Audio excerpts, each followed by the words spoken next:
सनातन परमेश्वर को धन्यवाद देते हैं आज के इस महत्वपूर्ण दिन के लिए जो हमारे प्रेमी प्रभु ने हमें दिया है।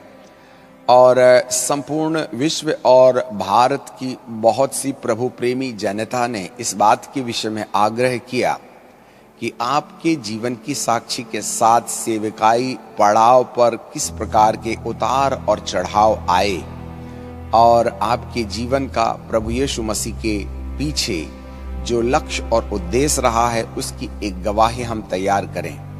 इस बात को मद्देनजर रखते हुए हमने इस एपिसोड को तैयार किया है जिसमें प्रभु के दास और पवित्र आत्मा और पिता परमेश्वर और पुत्र यीशु के द्वारा जो कुछ भी इस धरती की सतह पर घटा है उसकी साक्षी हम आपके सामने रख सकें।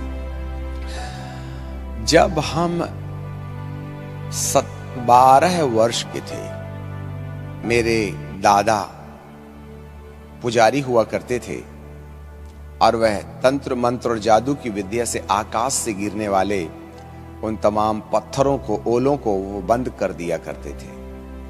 और वे फौज में भर्ती हो गए और दूसरे विश्व युद्ध के बाद उन्हें फौज में रहते हुए यरूशलेम की यात्रा करने का मौका मिला और वे भारत से मिलिट्री में होने के कारण यरूशलेम की यात्रा की और वहां जब उन्होंने ईसा मसीह की खाली कब्र देखी और उन प्रमाणों को देखा तो वे भारत लौटने के बाद उन्होंने अपना हृदय प्रभु को दे दिया और वे मिलिट्री से भाग निकले और उसके बाद उन्होंने मिलिट्री की सेवा को त्याग कर प्रभु यीशु जिंदा है इस बात की साक्षी देना शुरू कर दिया। कुछ CNI मिशनरियों ने उन्हें अपने हाथों में ले लिया, उन्हें शिक्षा दी और उन्हें CNI का पास्टर जो सीवनी जबलपुर डायोसिस के अंतर्गत आता है उन्हें नियुक्त कर दिया और वे केवलारी नाम ग्राम में एक पासबान या सेवक के रूप में नियुक्त किए गए। उसी वक्त पिता और हमारा जन्म हुआ। तब हम एक नामधारी मसीही परिवार में लालन पालन के दौरान बढ़ते और पढ़ते चले गए, परंतु हमारे दादा और हमारे माता पिता फौज के अनुशासित जीवन के कारण उन्होंने हमें बेहतर अनुशासन दिया। लालन पालन के वक्त ही हम नियमबद्धता से प्रार्थना और दुआ में लगे रहे। हर वक्त हमारे दादा केवलारी से सीवनी महीने में एक बार जाया करते थे रिपोर्टिंग सिस्टम को अदा करने के लिए। एक बार उनकी बस फेल हो गई या वे उचित समय पर नहीं आए और रविवारी आराधना का वक्त हो गया और कई लोग संध्या काल शाम को रविवार की आराधना में सम्मिलित थे परंतु पासबान नहीं थे। उस समय अचानक हमें एक ऐसा मानसिक दबाव मिला कि हम पुलपिट पर चढ़कर बाइबिल को पढ़कर के संदेश देना शुरू कर दिए। उस समय सन 1970 में यह घटना हमारे जीवन पर घटी और मुझे आज भी याद है उस समय जैसे यीशु मसीह 12 वर्ष के थे और उन्होंने मंदिर में ऐलान किया कि मुझे परमेश्वर का वचन सुनाने की सेवा के लिए तैयार किया गया है। कुछ इसी आधार पर प्रभु ने हमें अनुग्रह दिया। उम्र के 12 वर्ष 1970s में हमने पहली बार बीज बोने वाले संदेश के दिए जाने के द्वारा इस बात का ऐलान किया कि हमें इस सेवकाई के लिए तैयार होना है। और संदेश के बाद जो आनंद और शांति मिली वह हमारे लिए बड़ी अजीब और गरीब थी।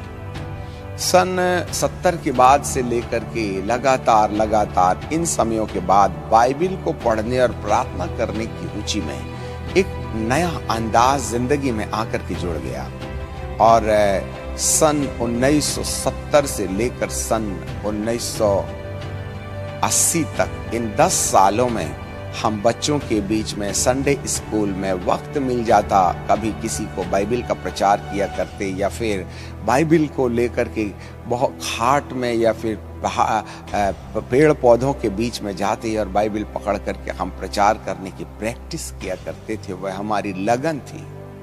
1978 के दौरान जब हम अपनी पढ़ाई करके निकले 1989 में प्रभु ने हमको एक नौकरी से आशीषित किया और सेंट्रल गवर्नमेंट में security officer, industrial security officer के रूप में प्रभु ने हमें प्रोविजन पीरियड में रखा और 1 ही साल के बाद हम कंफर्म किए गए और 2 सितारे की वर्दी लगा करके सेंट्रल गवर्नमेंट में सिक्योरिटी ऑफिसर के रूप में काम करने के लिए तैयार किए गए।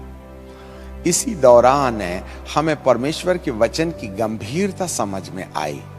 वैसे तो हम CNI के तहत बचपन में ही छिड़काव का बपतिस्मा ले चुके थे, परंतु 79 अक्टूबर 28 तारीख को जब हमें बाइबल की सच्चाई की किस तरीके से प्रभु यीशु मसीह ने बपतिस्मा लिया, हमने अपना पूरा मन 19 वर्ष की उम्र में प्रभु को देने के पश्चात जल संस्कार की विधि से होकर के जल से जन्म लेने वाली प्रक्रिया अपने जीवन में पूरी की। सन 80 फरवरी में जब नागपुर शहर में एक बड़ी भारी आम सभा हो रही थी, वहां पर कई लोगों को हमने ऐसी भाषा बोलते हुए सुना जो हमारे कानों में अब तक नहीं पड़ी थी। तब हमने कहा, ये कौन सी भाषा है? तब एक बुजुर्ग प्रार्थनाशील महिला ने कहा, बेटा ये पवित्र आत्मा के वरदान से पाई जाने वाली वह भाषा है जिसे प्रभु वरदान में देते। हमने कहा, तुमने कितने दिन में ये सीखा? उन्होंने कहा, ये बेटा सीखते नहीं हैं, पवित्र आत्मा की ओर से वरदान है। हमारे अंदर एक प्यास पैदा हो गई, क्या ये भाषा हम बोल सकते हैं? उन्होंने दूसरे दिन हमें उपवास के साथ में बुलाया। हमने पानी भी बंद कर दिया। 24 घंटे बिना पानी खाने की तो बात ही छोड़ दीजिएगा। हम दूसरे दिन 2 फरवरी को दोपहर मीटिंग के बाद किसी एक प्रार्थना भवन में प्रार्थना कर रहे थे। अचानक पवित्र आत्मा की ऐसी अटूट सामर्थ्य हम पर आई। हम घुटनों के बल 1.5 फीट 2 फीट जमीन से ऊपर जंप करते हुए न जाने अनियंत्रित दशा में कौन सी वाली भाषा बोल रहे थे, वह हमें समझ में कुछ नहीं आ रहा था। और यह घटना करीबन 1 घंटे तक चलती रही। हमारे सारे घुटने जंप करने के कारण छिल चुके थे, लोट-पोट हो चुके थे। बहुत देर के बाद हमें होश आया और हमें समझ में आया कि हम धरती पर हैं। ऐसे अभिषेक के साथ हमारे जीवन की आत्मिक यात्रा की दूसरी शुरुआत शुरू हो जाती है। आपको जानकारी मिले, सन 80 फरवरी को पवित्र आत्मा 2 फरवरी को पवित्र आत्मा मिलने के बाद हम अपनी ड्यूटी में वापस जब गए तो 6वें या 7वें दिन प्रभु ने हमको एक दर्शन दिया। और वह दर्शन ये था कि हम एक कब्रिस्तान में खड़े हुए हैं और वहाँ बड़े बड़े पेड़ हैं, उनकी पत्तियां सूख करके जमीन में गिर गई हैं, जैसे पतझड़ के दिनों में गिर जाती हैं। और हमारे कांधे पर एक बैग लटका है और उस बैग में कुछ बाइबल की प्रतियां हैं, गॉस्पेल पैकेट्स हैं। और हम वहां खड़े होकर के चिल्ला रहे हैं, ऐ मुर्दो, प्रभु यीशु मसीह का वचन सुनो, यदि तुम उसको स्वीकार करोगे तो मुर्दों में से जी उठोगे। यह हमारी नासमझी या पहली पहल परमेश्वर की आवाज थी। हमें समझ में नहीं आया कि इसका अर्थ क्या है। एक कार वहां से आती है और वह हमसे पूछती है, आमोस सिंह तुम यहाँ क्या कर रहे हो? हमने कहा, हम मुर्दे लोगों को यीशु मसीह के सुसमाचार का प्रचार कर रहे हैं। जब हम दूसरे दिन सुबह उठ कर के इस दर्शन से भौचक्के और चिंतित थे, तब एक बुजुर्ग प्रार्थनाशील महिला ने हमें इसका अनुवाद करके बताया कि प्रभु तुम्हें अन्य जातियों में सुसमाचार के प्रचार के लिए भेज रहा है। उसी दिन, यह शनिवार की बात है और दूसरा दिन हमारा रविवार का था और हमने दूसरे दिन सुबह कुछ गॉस्पेल पैकेट्स अपने हाथ में लिए और जहां हम सेवा करते थे नागपुर के पास बेलडोंगरी माइंस करके एक जगह है, वहां एक सातक नाम की जगह है, वहां जाकर के हमने घर घर पत्रिका देते हुए कहा, इसे पढ़ो तुम्हें शांति मिलेगी। उस समय हमें प्रचार वगैरह कुछ आता नहीं था, परंतु अन्य जातियों के बीच में सबसे पहली बार फरवरी के प्रथम सप्ताह सन 1980 फरवरी के फर्स्ट वीक या सेकेंड वीक के बीच में हमने अन्य जातियों के बीच में पर्चे बांटने के द्वारा सेवकाई का काम शुरू किया। जब हम पर्चे बांट करके घर वापस लौट रहे थे, इतनी असीम शांति हमें मिल रही थी जिसके बारे में कहा नहीं जा सकता है। जैसे फिल्म में हम देखते हैं ना कि हीरो ऐसा एक पैर रखता है और 10 फीट के बाद में दूसरा पैर रखता है। ऐसी हवा में उड़ती वाली अनुभूति और शांति को देखकर हमने कहा ये कैसी अजीब और गरीब शांति है। और उस शांति के एहसास को पाने के लिए हम प्रति रविवार कुछ इसी तरीके से एक गांव में निकल जाते, दूसरे गांव में निकल जाते और बाइबिल की प्रतियों को हम घर घर बांटने के द्वारा पत्रिका बांटने की सेवकाई से सन 80 में हमने अन्य जातियों के बीच में सेवकाई का काम शुरू किया।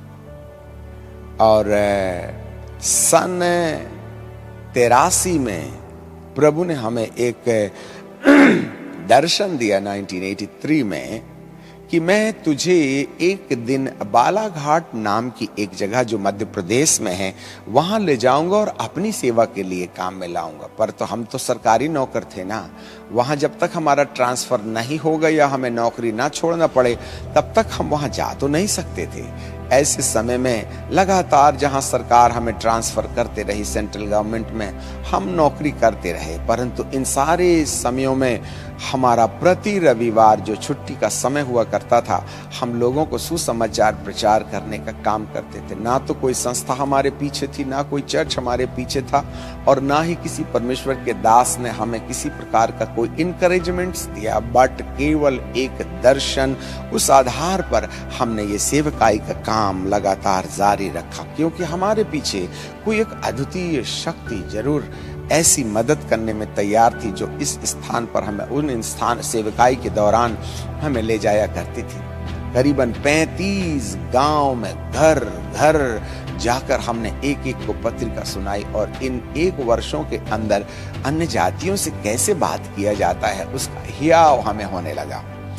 और सन 92 में सन 91 के बीच या 92 के दौरान, माफ कीजिए 81 और 82 के दौरान हम अकेले एक जगह प्रार्थना कर रहे थे कि हे परमेश्वर, हम अकेले हैं, बहुत से लोग हमसे प्रश्न पूछते हैं, हमें आइडिया नहीं है और ना ही हमें बाइबल का ज्ञान है कि अन्य जातियों के बीच में कैसे सुसमाचार का प्रचार किया जाए।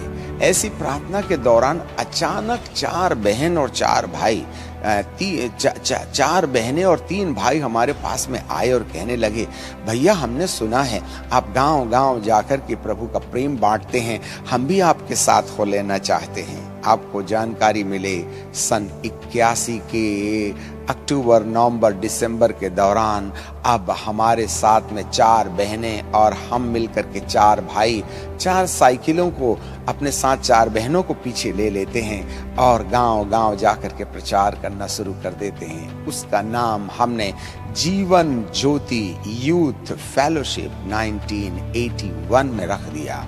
और इस दौरान हमने उपवास की प्रार्थना की। 1982 के दौरान पवित्र आत्मा ने हमें सामर्थ के वरदानों के साथ इस्तेमाल करना शुरू कर दिया। अब हम 10 पैसे में, 25 पैसे में बाइबल की प्रतियां, पैकेट्स या गॉस्पेल पैकेट्स सेल करते हैं। उसमें से हमने खंजरी खरीद ली और इसके बाद में साइकिलों में प्रति रविवार हम सुबह से जाते अपना टिफिन का डब्बा लेकर, शाम तक गांव के कई इलाकों में जाकर के प्रचार करते, रोडों पर खंजरियां बजाते और इसके बाद में गाना गाते और फिर प्रचार करते और फिर बीमारों को कहते, आप में से किसी के पास में कोई दर्द है क्या? तो एक बीमार आता, हाँ मेरे कमर में दर्द है, हम उसके लिए सबके सामने प्रार्थना करते और उसका कमर का दर्द अच्छा हो जाता। तो दूसरा आता, दूसरे के बाद में तीसरा आता और जब कई लोगों की साक्षी लोग देखते तो जहां हम रोड में खड़े थे वहां 100 से 200, 200 से 500 से 1000, 2000, 3000 लोग इकट्ठे हो जाते। हम वहीं खड़े रहते, लोग गांव में जाते, बीमारों को लेके आते और हम चंगाई की प्रार्थना करते। जब तक कोई दूसरा बीमार आता 5 मिनट का गॉस्पेल प्रीच करते। इस तरीके से सन 82 से लेकर 88 तक परमेश्वर ने हमको ऐसे तैयार कर लिया कि अब हम हजारों के बीच में खुले आम मैदान में दुष्ट आत्माओं को निकालने के अंदाज में और चंगाई की प्रार्थना में परमेश्वर के अनुग्रह को पाते रहे। परंतु एक दर्शन जो 83 में परमेश्वर ने दिया था, हम उस इंतजार में थे कि हम बालाघाट में जाकर के प्रभु की सेवकाई करें। वो हमारा मन था, परंतु हम जाएं तो जाएं कैसे? परंतु आकस्मिक हमारे हाथ में एक लेटर मिलता है कि तुम्हारा ट्रांसफर बालाघाट में किया जाता है। मानो हमें लॉटरी मिल गई। हम उछल कूद करके इस सिटी पर आने की तैयारी करने लगे। 1988 दिसंबर 26 तारीख को हमने बालाघाट में पदार्पण किया और वहाँ पहले हफ्ते तो हमारा ऐसे ही गुजर गया और जनवरी के 89 के जनवरी में हमारे घर में पानी भरने वाले की बेटी के हाथ में खुजलियां थी। उसने प्लास्टिक बांध रखा था और हमने कहा ये सब क्या है। हमने उसके लिए प्रार्थना की। दूसरे दिन उसका हाथ बिल्कुल क्लीन हो गया। महीनों से जिसको खुजली थी वो समाप्त हो गई। उसने हल्ला मचाना शुरू कर दिया। इसके परिणाम स्वरूप चारों तरफ अफवाहें फैलने लगी कि इंस्पेक्टर साहब आए हैं, वो पता नहीं झाड़ झूड़ करते हैं, प्रार्थना क्या करते हैं क्या नहीं करते, मिनट में समस्या चली जाती है। फिर क्या पूछना था, एक के बाद एक ख्याति बढ़ती चली गई और बीमार लोग हमारे कमरे में आने लगे। जब मौका मिलता तब हम उनके लिए प्रार्थना करते। कई बार हम ऑफिस चले जाते तो लोग हमारी देवड़ी में बैठकर हमारा इंतजार किया करते थे।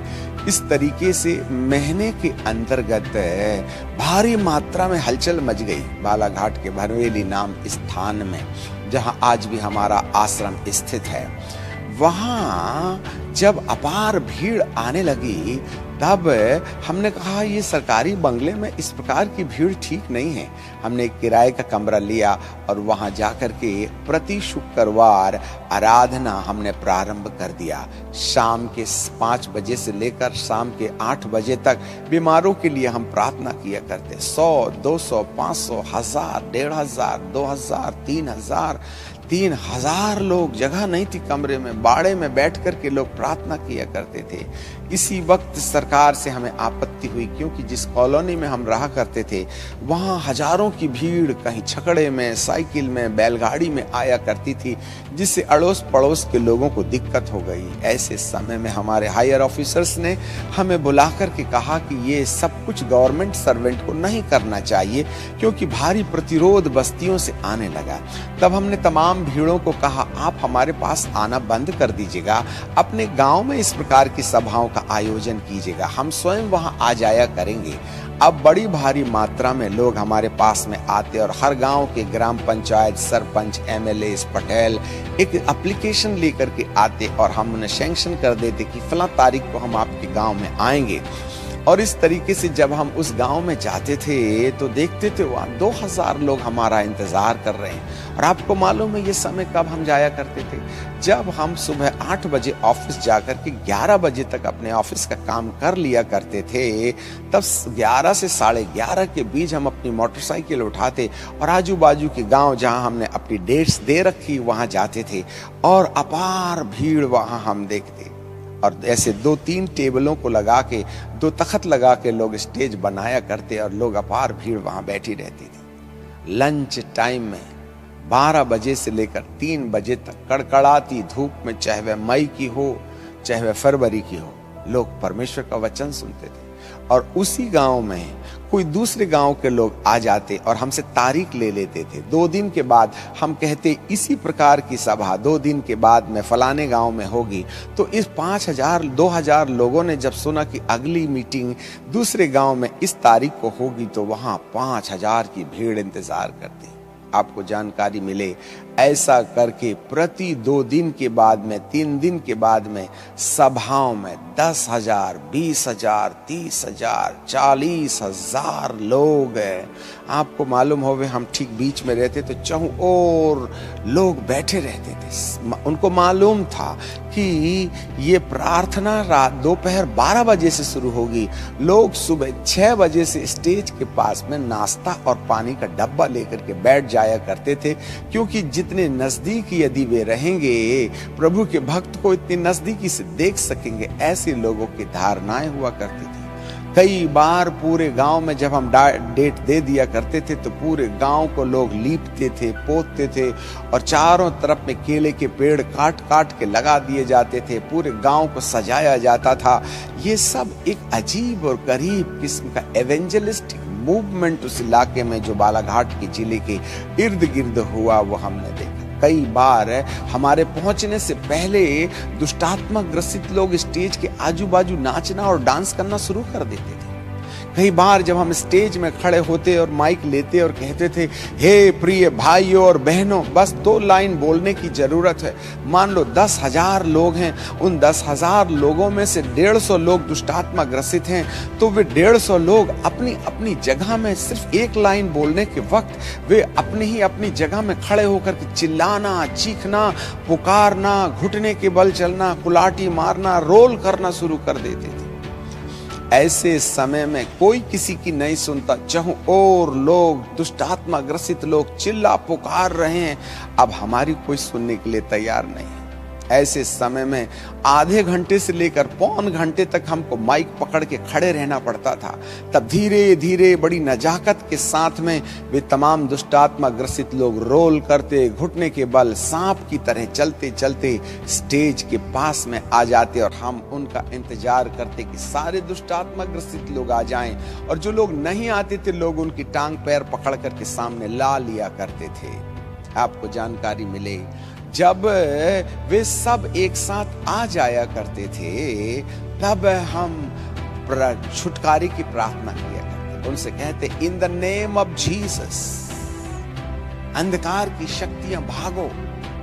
और वे जैसे तूफान में पेड़ कट के गिर जाता है, 10, 20, 30, 40, 50 न जाने कितने एक साथ जमीन पर गिर जाया करते थे। और कुछ ढीठ आत्माएं होती थी जिन्हें हम नीचे जाकर के हाथ रख करके उनके छुटकारे के लिए प्रार्थना करते और कुछ लोग चंगे हो जाते। फिर भी कुछ ढीठ आत्माएं रहा करती थी। इस प्रकार से 1989 के दौरान परमेश्वर ने लाखों लोगों को सुसमाचार सुनाने और चमत्कार के द्वारा यीशु जीवित है बोल करके और प्रमाणित करने का अनुग्रह दिया। उस समय हम बीमारों के लिए प्रार्थना नहीं किया करते थे। सब लोगों को बोलते, अपनी अपनी बीमारी वाली जगह में हाथ रखो और एक हाथ ऊपर उठा के हम बोलेंगे यीशु मसीह की, और आप बोलना जय। बस इसके बाद में सब बीमारियां, जैसे ही हम कहते थे बोलो यीशु प्रभु की, तो सब लोग कहते थे जय। और जैसे वे जय पुकारते तो कोई कहता है मैं देख सकता हूं, कोई कहता है मैं चल सकता हूं, कोई कहता है मेरा पेट का गोला गोल हो गया। हजारों की संख्या में गवाही। अभी किसी की गवाही लेने का वक्त नहीं होता था। सैकड़ों लोग अपनी जगह में हाथ हिला के कहते थे जैसे हम आए थे अब वैसे नहीं है।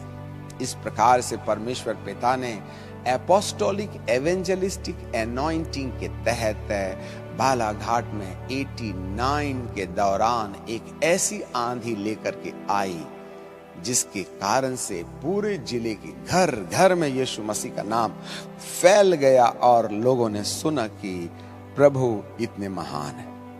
आपको ज्ञात होवे, सरकारी दबाव आया, CID, LIB इंक्वायरीज, विधानसभा ऑब्जेक्शंस हुए। दिल्ली में हमारे विरुद्ध में कई ऑब्जेक्शंस रेज हुए। कलेक्टर्स एंड SPs और तमाम अथॉरिटीज हमारे विरुद्ध में काम करती रही।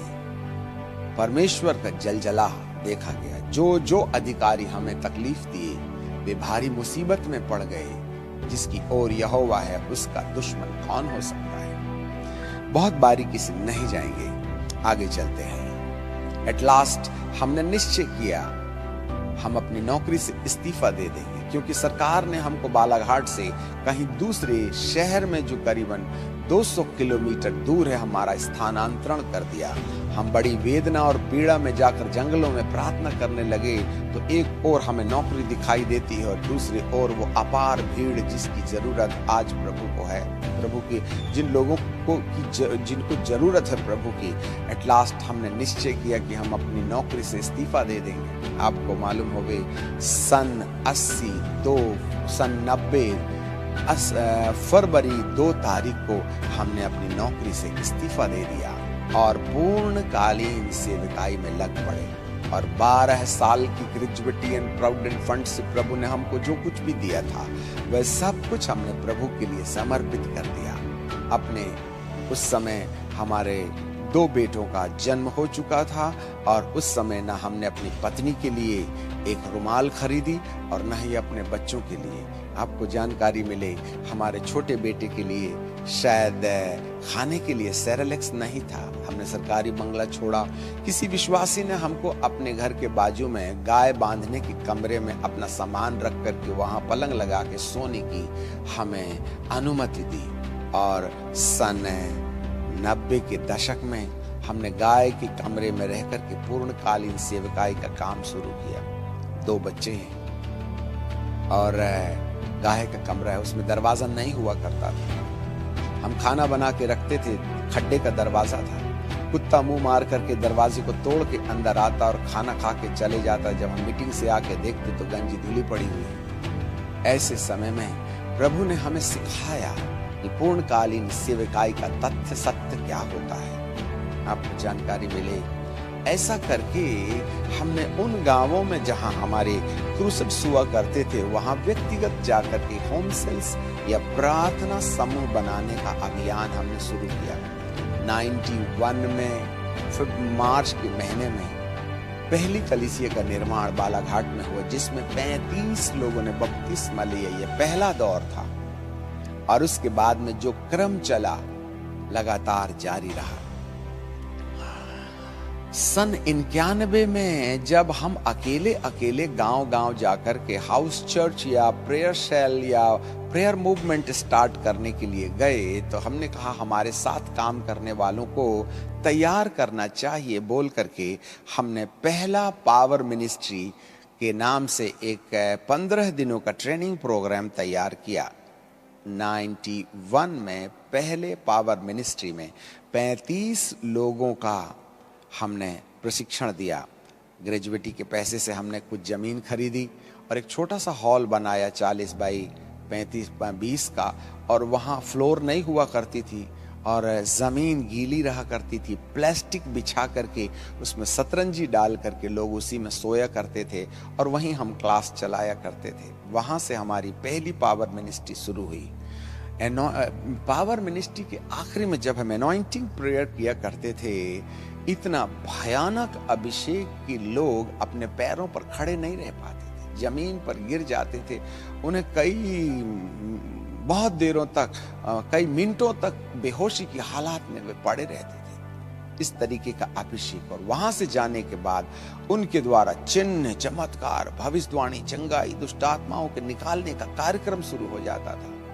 इस प्रकार से ये 35 लोग पहली पावर मिनिस्ट्री में तैयार किए गए। यह पहले 2-3 साल में हम साल में एक ही बार किया करते थे, परंतु सन 95 के बाद में हमने 2 बार स्कूल ऑफ पावर मिनिस्ट्री जनवरी और सितंबर माह को हमने चुना कि 15-15 दिनों की ये पावर मिनिस्ट्री का हम उसको अरेंज करें।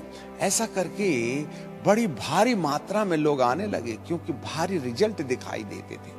हमारे पास इतनी ज़्यादा सुविधाएं नहीं थी, ना तो टॉयलेट्स थे, ना ही ऐसा कुछ था, परंतु एक ही हॉल में सब कुछ। हम भी वहाँ रहा करते थे छोटे से बाजू वाले कमरे में, और कलीसिया को हम पावर मिनिस्ट्री, जो पावर मिनिस्ट्री में तैयार किए गए उन लोगों को हमने गांव-गांव भेजना शुरू किया, और वे गांव-गांव में अपनी ही कम्युनिटी में, अपने ही समाज में जाकर के अपने ही लोगों के अपने जीवन के परिवर्तन और चंगाई की सेवकाई और सुसमाचार की सेवकाई में वे निरंतर आगे बढ़ते रहे।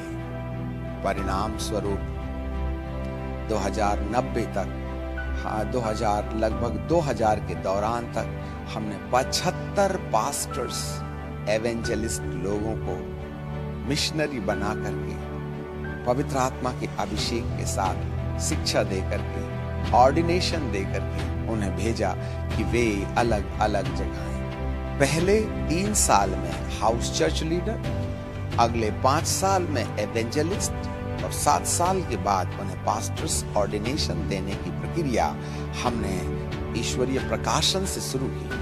और इस तरीके से लगभग 74 pastors, evangelist and house church leader 2000 तक भेजे गए, और करीबन 8000 हाउस चर्च गृह कलीसियाओं का निर्माण हुआ सन 2000 के दौरान। उसके बाद में पावर मिनिस्ट्री में और दूसरी संस्थाओं के लोग आते रहे। अलग अलग ऑर्गेनाइजेशंस के युवा युवती पास्टर्स इस स्कूल ऑफ पावर मिनिस्ट्री में आते रहे, जिसके परिणाम स्वरूप वे अपने अपनी जगहों में जाकर के सामर्थ्य सेवा का काम करते रहे। इसके पश्चात अब तक 2019 तक हमने 49 पावर मिनिस्ट्री के सेशंस तैयार कर चुके, जिसमें 5000 से कहीं ज्यादा है लोगों को ट्रेंड करके सामर्थ्य सेवा, क्योंकि हमारे स्कूल ऑफ पावर मिनिस्ट्री का जो स्लोगन था, the kingdom of God is not in word but in power, तो परमेश्वर ने सामर्थ्य को प्रमाणित किया और इस तरीके से लोग कहीं ना कहीं सामर्थ्य सेवक अपनी अपनी कलीसिया और ऑर्गेनाइजेशन और जो हमारे साथ थे वे जीवन ज्योति आश्रम सोसाइटी के अंतर्गत की जाने वाली सेवकाई, क्योंकि 91 में हमने जीवन ज्योति यूथ फेलोशिप को जीवन ज्योति आश्रम सोसाइटी के नाम से रजिस्टर भी कर लिया था और अब जीवन ज्योति चर्च के नाम से कलीसियाओं का निर्माण शुरू हो गया, जो पहले तो बालाघाट जिले में था, फिर कुछ महाराष्ट्र में चला गया और फिर कुछ छत्तीसगढ़ में। इस तरीके से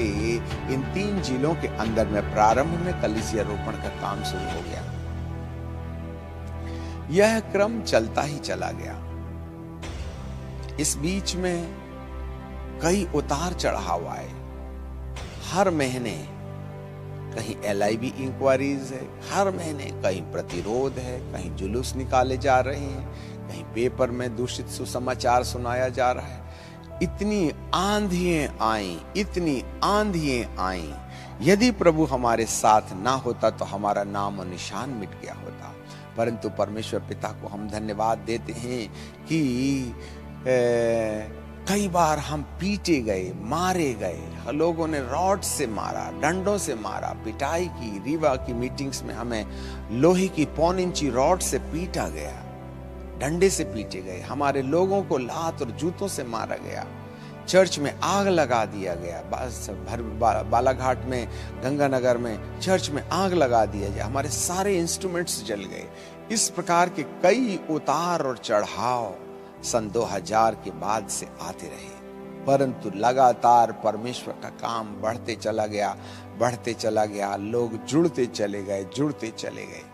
अब तक लगभग 15,000 से कहीं आज अधिक लोग जो 37 समुदाय में से आते हैं, वे प्रभु के विश्वासी समूह के सदस्य बन गए और विश्वव्यापी कलीसिया के अंग बन करके कहीं ना कहीं कुछ तो हमारे साथ हैं, कुछ अलग संस्थाओं में अपनी सेवकाई देते रहे। ऐसा करके बड़ा आंदोलन इस जीवन ज्योति मिनिस्ट्रीज या जीवन ज्योति आश्रम सोसाइटीज के द्वारा संचालित कलीसिया के द्वारा निर्धारित किया गया। इसके बाद एक बड़ी तीव्र इच्छा हमें बाइबल स्कूल खोलने की थी, परंतु हमने सुना था कि बाइबल स्कूल को चलाने के लिए प्रॉपर बिल्डिंगें होनी चाहिए, टीचर्स होने चाहिए, ट्रेंड पास्टर जो थियोलॉजियन टीचर्स होने चाहिए, उनका पगार होना चाहिए। और हमारे सामने एक बड़ी समस्या थी कि इतनी ढेर सारी सुविधाएं हम कैसे जुटाएं, क्योंकि अब तक हम स्वदेशी और स्वतंत्र सेवक थे। इन सारे समयों में किसी भी संस्था ने 10 रुपए भी हमें किसी प्रकार की कोई आर्थिक मदद नहीं दी। और जो लैंड हमारा जीवन ज्योति आश्रम सोसाइटी का है, वो भी हमारे ग्रेजुएटी के पैसे से खरीदा गया, जो अभी स्थित है। ऐसे समय में हमारे पीछे कोई नहीं था, सब कुछ ऑटोमेटिक और सिस्टमैटिक चल रहा है। परमेश्वर के एक दास हमें उपवास की प्रार्थना के समय 2015 में उन्होंने यह प्रेरणा दे गए, पादरी साहब, दर्शन के लिए आवश्यकता की नहीं, दर्शन की जरूरत होती है। तब आपके पास जो भी सुविधा है उसमें तुम बाइबल स्कूल शुरू कर दो। तब हमने तुरंत नोटिस भेजे और 23 लोग सबसे पहले बार 2015 में हमारे बाइबल स्कूल में आए। उनकी निर्धारित फीस के द्वारा ही हम उनके लिए भोजन बंदोबस्त करते और हमारी जो टीम थी वो वॉलंटरीली उनको वचन सिखाने का काम करती। और हमने 6 महीने का एक कोर्स शुरू किया, डिप्लोमा कोर्स। इस बाइबल स्कूल में थियोलॉजिकल सब्जेक्ट्स नहीं थे, वरन हमारी जिंदगी का अब तक के पड़ाव में जो अनुभवशील शिक्षा थी, हम उसी को फोकस करते थे। और हमारे स्कूल ऑफ पावर मिनिस्ट्री के बीच में और इस बाइबल स्कूल के अंदर जो प्रॉस्पेक्टस रहा है साल्वेशन, 3 प्रकार का, आत्मा, प्राण, शरीर, पवित्र आत्मा, पवित्र आत्मा का बपतिस्मा, पवित्र आत्मा के 9 वरदान, आत्मिक युद्ध, स्पिरिचुअल वॉरफेयर, व्यक्तिगत warfare, family warfare, nation wide warfare, plum line teachings, मतलब बाइबल के आधार पर जिंदगी का चलाया जाना। बाइबल सुनने और सुनाने का व्यापार नहीं है, वरन व्यवहारिक रूप में लाने की एक गाइडलाइन है। इस तरीके से फिर हमने 5 प्रकार की सेविकाई शुरू की कि एक एवेंजलिस्ट क्या होता है, एक पास्टर क्या होता है, टीचर क्या होता है, एक प्रॉफिट क्या होता है, अपोस्टल क्या होता है। क्योंकि इन समय में प्रभु हमें अपोस्टोलिक समझ में काम ला रहे थे, इसलिए 5 प्रकार के वरदानों की पहल अपनी सेविकाई में देखकर हमें बेहतर आइडिया था कि अपोस्टोलिक अम्ब्रेला के अंतर्गत एक प्रॉफिट, एक एवेंजलिस्ट, एक पास्टर और एक टीचर किस प्रकार की सेविकाई कर सकता है और उसका अभिषेक क्या होता है। भारी मात्रा में भारत के 16 से 18 प्रांतों से अलग अलग प्रशिक्षणार्थी हमारे पावर मिनिस्ट्री में आने लगे और इसके साथ बाइबल स्कूल में भी करीबन 7 प्रांतों से प्रशिक्षणार्थी आए। और पहले 2 वर्षों में तो हमने 6 महीने का बाइबल ट्रेनिंग प्रोग्राम किया, परंतु उसके बाद में हमने इसे 7 महीने में कन्वर्ट कर दिया। अब दूसरे साल में हमारी संख्या कम रही, 11 प्रशिक्षणार्थी थे जो हमारे बाइबल स्कूल में थे, परंतु तीसरे साल में करीबन 27 लोग आ गए। फिर इसके बाद में 34 लोग और 5वां बैच हमने 2019 में समाप्त किया। और इस 5वें बैच में 46 स्टूडेंट्स थे, 46 लोग थे। और इन 46 लोगों के लिए इतनी बेहतर सुविधा हमारे पास नहीं थी। 40-40, 20-20, 25-25 लोग एक ही कमरे में डॉर्मेट्री सिस्टम में, भाई लोग अलग और बहन लोग अलग रहा करते थे। हमारे पास मात्र 2 डॉर्मेट्रीज थी जिसमें 30-32 जवान एक साथ कुछ जमीन में कुछ पलंग में सोया करते थे। और बहनों के लिए एक दूसरी डॉर्मेट्री थी जिसमें बस 20-25-30 बेटियां एक साथ रहा करती थी। इस तरीके से हमने 45 लोगों को 2019 में ट्रेंड करके उनको डिप्लोमा दे करके अपने घर भेज दिया। इस तरीके से जब ये लोग गए तो आउटस्टैंडिंग रिजल्ट्स इनके द्वारा दिखाई देने लगे, क्योंकि ये व्यवहारिक शिक्षा प्राप्त करके गए थे। ये केवल सुनने और सुनाने वाले नहीं थे, वरन अपने जीवन में इसको काम में लाने वाले शिक्षक प्रशिक्षणार्थी थे। उनकी जिंदगी यहाँ बदली, कर्ज ब्रेकिंग हुआ, पूर्वजों से आने वाले श्रापों से लोगों को यहाँ आजादी मिली। हमारा सबसे पहले वीक का जो विषय होता है कर्ज ब्रेकिंग, श्राप से आजादी, क्योंकि सब अन्य जाति से आए हुए लोग कहीं ना कहीं गिराए हुए स्वर्गदूतों की आराधना करके जनरेशन टू जनरेशन से आने वाले श्राप की अधीनता में रहे हैं। ऐसे समय में उनके लिए कहीं ना कहीं हमारे लिए श्राप से आजादी का विषय सबसे महत्वपूर्ण विषय रहा। और उसके बाद जब वो स्वतंत्र हो जाते, अपने मामा पापा से माफी मांगते हैं, देन फिर उसके बाद में वो बड़ी कुशाग्रता से वचन सीखते। हर प्रकार की शिक्षाएं हम उन्हें देते। शिक्षा के अंतिम पड़ाव में हम उन्हें गांव में ले जाते और हम चुपचाप खड़े रहते और कहते, चलिए बीमारों के लिए प्रार्थना करो, दुष्ट आत्माओं के लिए निकालो। और जो दुष्ट आत्मा नहीं निकालेगा उसको 1 महीना की ट्रेनिंग और लेना पड़ेगा, जब तक कि वो दुष्ट आत्मा ना निकाल ले। ऐसे करके बड़ी सख्त कमांडो ट्रेनिंग देने के बाद हम 7 महीने की इस ट्रेनिंग के द्वारा भारी योद्धाओं को तैयार करके उनकी अपनी अपनी कलीसियाओं में भेजने के अभियान में जुड़े रहे। अब 2020 आ गया है और जो महामारी का प्रकोप हमारे देश में आया, उसके परिणाम स्वरूप जुलाई से जो हमारा बाइबल स्कूल शुरू होना चाहिए था, हमें सरकारी अनुमति नहीं होने के कारण हम इस साल 2020 में अपना बाइबल स्कूल शुरू नहीं कर पाए।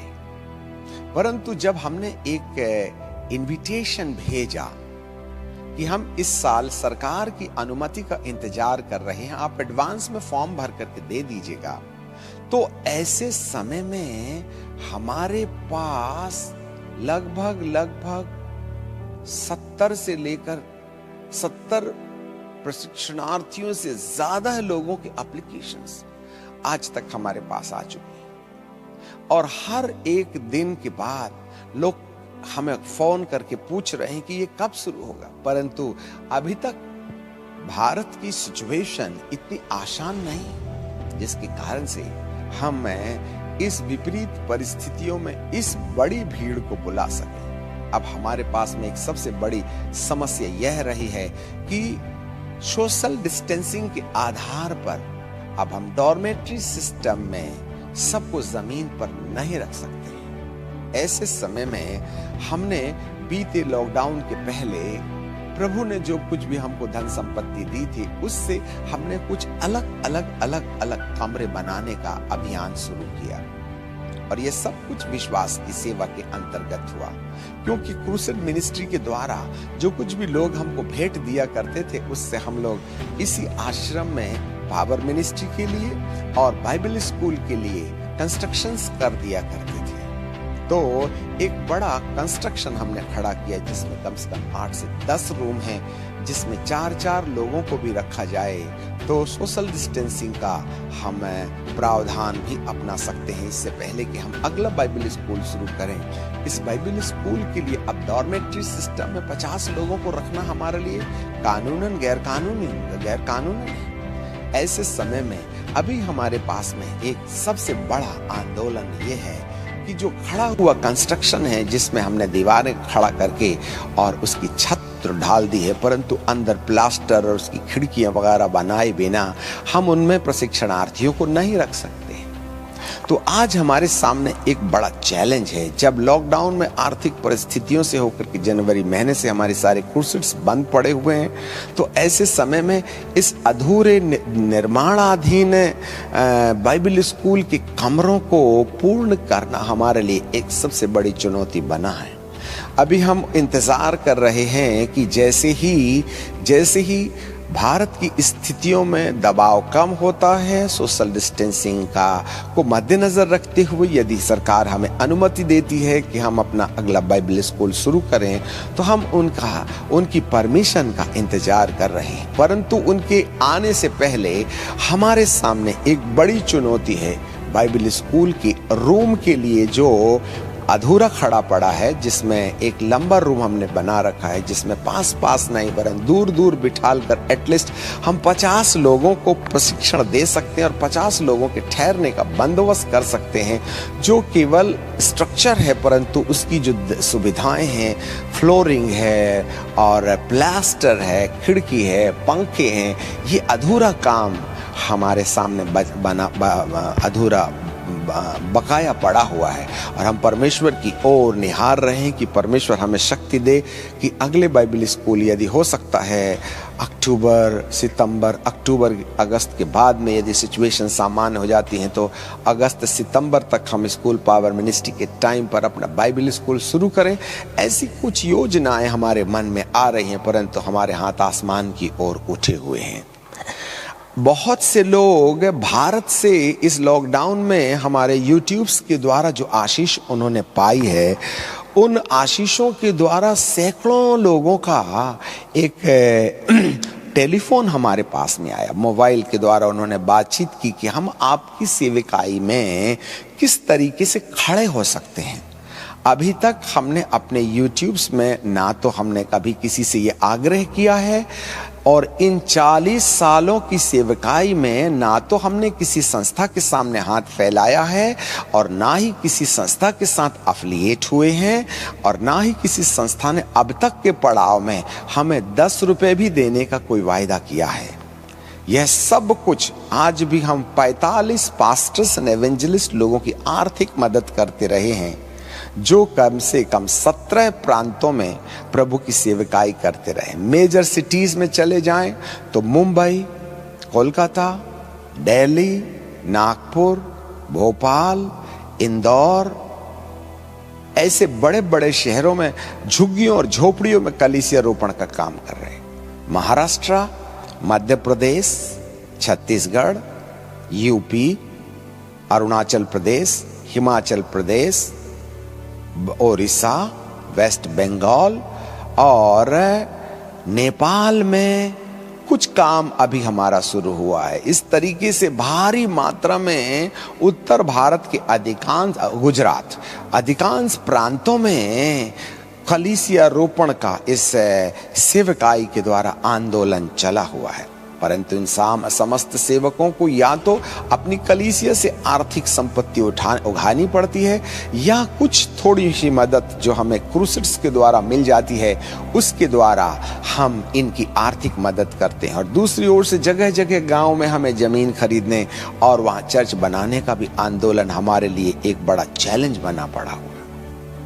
कई जगहों में, लगभग 10 से 12 जगहों में हमने चर्च के लिए जमीन का भी बंदोबस्त किया है। 4-5 चर्च निर्माणाधीन हैं, और इस तरीके से प्रभु अपनी हमारी आवश्यकताओं को पूरा करते चला जा रहा है। हमें कहीं हाथ फैलाने की जरूरत नहीं पड़ी। परंतु इस लॉकडाउन के समय में जब लोगों ने हमारे यूट्यूब मिनिस्ट्री, आमोस सिंह मिनिस्ट्री यूट्यूब्स के रास्ते 20 देश के लोगों ने आशीष प्राप्त, और संपूर्ण भारत और अमेरिका, ऑस्ट्रेलिया, जापान और यूएई और न जाने कितने देशों से हमें बार बार हिंदी भाषी लोगों से फोन आते रहे हैं। आपकी यूट्यूब्स के द्वारा परमेश्वर हमें भारी मात्रा में आशीष दे रहे हैं। हम आपके लिए कुछ भेंट भेजना चाहते हैं, हम क्या करें? परंतु आज तक हमने किसी को किसी प्रकार की भेंट भेजने की अनुमति नहीं दी। परंतु बहुत दबाव मिलने के बाद अब हमारे सामने ऐसा मन प्रभु दे रहे हैं कि हम अपनी सेवकाई के दर्शन को आप लोगों के साथ बांटें। सबसे बड़ा चैलेंज जो अगले 2-3 महीने में हमें बाइबल स्कूल के अंदर उन लोगों को सोशल डिस्टेंसिंग के आधार पर उन्हें ठहरने का बंदोबस्त करना है, और एक बड़े हॉल में जिसमें हम लोग उन्हें बेहतर रीति से बाइबल की शिक्षा दे सकें, जो सोशल डिस्टेंसिंग के आधार पर हो। कुछ जो पेंडिंग काम बचे हुए हैं, दरवाज़ों के, खिड़की के, पंखों के, लाइट्स के, टाइल्स के और टेबल और कुर्सियों के, तो इसमें यदि प्रभु आप में से किसी को इस स्वतंत्र स्वदेशी सेवा के पीछे, मैं आपको एक स्पष्ट कर देना चाहता हूं, बहुत से लोगों के अंदर एक बड़ी भ्रांति है कि जीवन ज्योति सेवकाई विदेशी संस्थाओं के आधार पर निर्धारित होकर के उनकी आर्थिक मदद के द्वारा शायद इतनी बड़ी सेवा चलाती होगी। परंतु मैं आपके सामने इस बात को स्पष्ट करना चाहते हैं कि सन 70, सन 80 और सन 90, इन तमाम दौरानों के वक्त जब जब हमारी सेवकाई को नया एपिसोड मिला, नए प्रमोशंस मिले, हमने कभी किसी संस्था की ओर निहार करके मनुष्यों पर देखने की आशा हिमाकत नहीं की। बीच में सिर्फ 1 साल किसी संस्था ने हमें मदद करने के लिए बात की, परंतु जो सैद्धांतिक मतभेद हुए, हमने उनके सारे सुविधाओं को त्यागते हुए अपने फिर से पैदल चलने वाले रास्ते पर आ खड़े हुए। और हम किसी व्यक्ति को अपने जीवन की साक्षी न देते हैं और न ही अपने प्रोजेक्ट के बारे में बताते हैं। आज तक आपने भी हजारों क्रूसेड्स आपने हमारे भारत देश में देखे होंगे। किसी क्रूसेड्स में हमने अपनी कोई डिमांड्स नहीं रखी, परंतु अब मजबूरन लोगों के दबाव के आधार पर आपको अपनी आवश्यकता शेयर करना चाहिए बोल करके जब पवित्र आत्मा की प्रेरणा हमें मिली, तब जाकर के अब हम इस पड़ाव पर खड़े हुए हैं कि आप में से जो लोग किसी भी रीति से बाइबल स्कूल के अधूरे कंस्ट्रक्शन में हैं, जिसमें पावर मिनिस्ट्री भी इस्तेमाल की जा सकती है, यदि इसके लिए यदि आप प्रार्थना में हमारा सहयोग दें तो हमारे परमेश्वर की ओर से आशीष के दरवाजे खुलने के चांसेस अधिक हैं।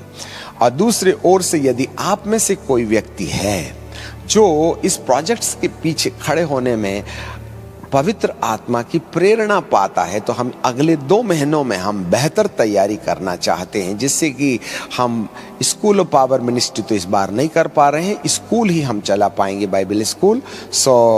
हम लगभग 50 लोगों के ठहरने का और 50 लोगों के लिए सोशल डिस्टेंसिंग के आधार पर एक बड़े हॉल को डेकोरेट कर करके वहाँ हम बेहतर टीचिंग दे करके उनको बेहतर योद्धा बना करके भेजें।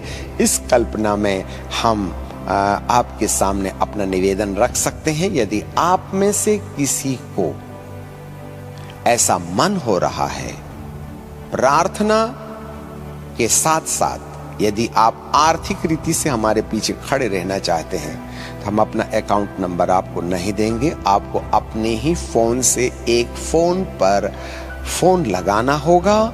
इस नंबर पर आप अपनी इच्छा जारी कर सकते हैं और वो YouTube में डाला पड़ा है। उसका नंबर है 8120718888। मैं फिर एक बार कहना चाहता हूं, इस नंबर पर आप हमारे जो सुपुत्र हैं उनके साथ में बातचीत कर सकते हैं। हमारी बिटिया रानी है, उनसे आप बातचीत कर सकते हैं और अपना दिल बांट सकते हैं। ऐसे समय में हम अगले 2 महीने में बेहतर तैयारी कर सकते हैं। अगली गवाही के पड़ाव पर अब हम चलते हैं। जीवन ज्योति कलीसिया के द्वारा संपूर्ण 15 प्रांतों में जो कलीसिया रोपण का काम चलते रहा। कुछ आभास हमें होते रहा है, क्योंकि सोसाइटी एंड ट्रस्ट के अंतर्गत चलाई जाने वाली कलीसियाओं का भविष्य अच्छा नहीं है। इसीलिए बीते 5 सालों से प्रभु हमें एक प्रेरणा दे रहे थे कि हम एक ऐसे रजिस्ट्रेशन की खोज में लगे रहें जिसमें सरकार हमें कलीसिया रोपण की स्वतंत्रता सेंट्रल गवर्नमेंट के द्वारा देती है। कई साल तक परिश्रम के बाद हमें यह रजिस्ट्रेशन नहीं मिला, परंतु बीते 2 साल पहले प्रभु के महान अनुग्रह से हमें एक और रजिस्ट्रेशन करने का अनुग्रह दिया गया, जिसका नाम है Episcopal church in India council. यह वह डायोसिस है जिसमें केंद्रीय सरकार के द्वारा कलीसिया रोपण और हाथ रखने, चंगाई करने और बपतिस्मा देने की अनुमति केंद्रीय सरकार के द्वारा मिली है। ये डायोसिस सिस्टम से हमने अपनी सेवकाई को शुरू किया, जो 2016 से एपिस्कोपल चर्च को हमने रजिस्टर कर दिया है। और हमारी जितनी भी संस्थाएं हैं अब वो जीवन ज्योति के नाम के साथ साथ Episcopal church in India council के अम्ब्रेला में चली गई हैं, जिसमें अलग अलग प्रांतों के 4 बिशप्स हैं।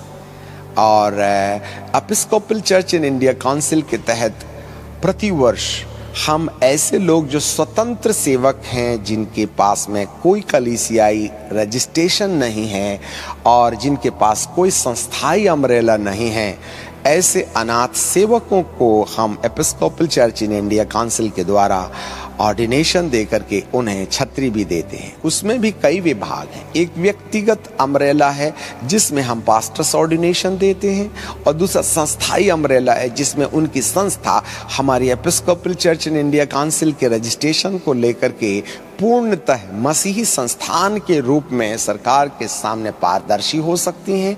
और जिसके भी इंडिपेंडेंट चर्चेज हैं और जो उन्होंने छोटी छोटी सोसाइटीज इन ट्रस्ट भी बना रखा है, और यदि वे अपने अकाउंट अकाउंट को सेंट्रल गवर्नमेंट के सामने पारदर्शिता के साथ में मेंटेन कर रहे हैं, तो हम उनकी संस्था को भी अम्ब्रेला के रूप में Episcopal church in India council का अम्ब्रेला देते हैं, जिससे कि वे कहीं आने वाली विपत्ति से बचने के लिए रोकथाम का कारण बन सकें।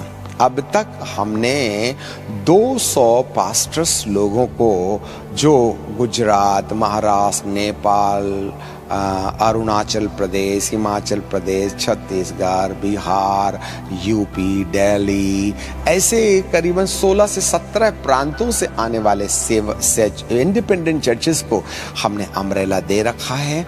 और यदि आप में से कोई स्वतंत्र सेवक है और यदि आपको हमारी सेवा से आशीष मिलती है, तो हम आपको वेलकम करते हैं।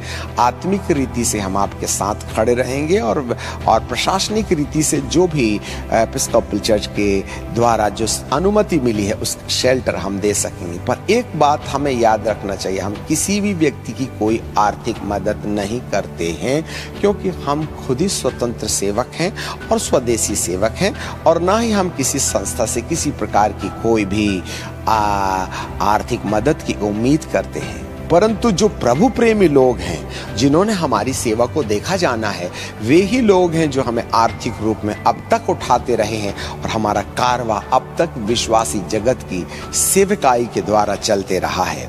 अभी यूट्यूब्स के द्वारा भारी मात्रा में विश्व के लोग आशीषित हो रहे हैं।